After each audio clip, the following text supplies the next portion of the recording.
Immigration Minister Lena Metlega-Diab has provided more comments on Canada's anticipated temporary resident to permanent resident pathway. But the update still leaves many major questions unanswered for workers, international graduates, and other temporary residents waiting for clear eligibility rules. The minister confirmed that the new pathway will offer 33,000 permanent residency spaces across 2026 and 2027.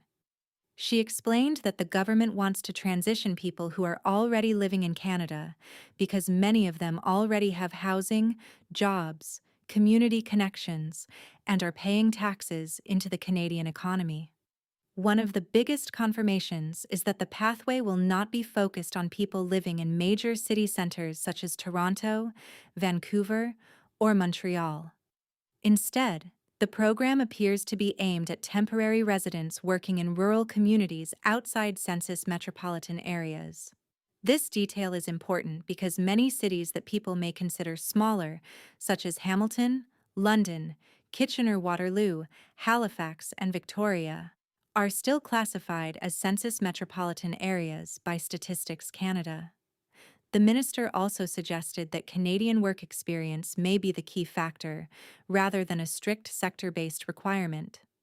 This could mean the pathway may not be limited only to healthcare, construction, agriculture, or skilled trades, although the final criteria have not yet been released.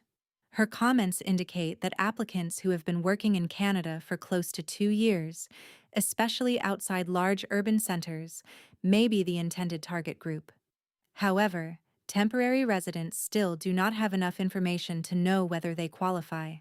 The government has not confirmed the exact eligibility criteria, application method, intake format, language requirements, work permit categories, processing timelines, or whether family members will be included.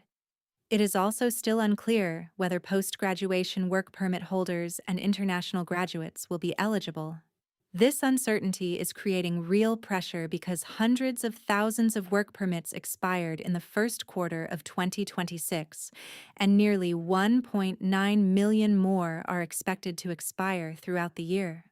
For many temporary residents, being told that details are coming soon does not solve urgent questions about legal status, permit extensions, language testing, or long-term settlement plans. The 2021 Temporary Resident to Permanent Resident program also created concerns because some streams filled on the same day they opened, leaving many eligible applicants unable to apply.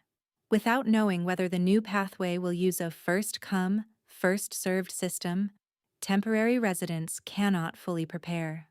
The safest approach for potential applicants is to prepare documents now without relying only on this pathway. Language tests should be booked or renewed if needed. Employment records, tax slips, pay stubs, employer letters, and records of employment should be collected. Anyone with an expiring permit should act quickly to maintain legal status. Applicants should also check whether their work location falls inside or outside a census metropolitan area. Minister Diab also discussed other immigration issues, including express entry, francophone immigration, asylum reforms, Ukrainian work permit extensions, protections for Iranian nationals, and border security for FIFA 2026. Still, for temporary residents, the main takeaway is clear. The pathway is coming, but the most important rules are still missing.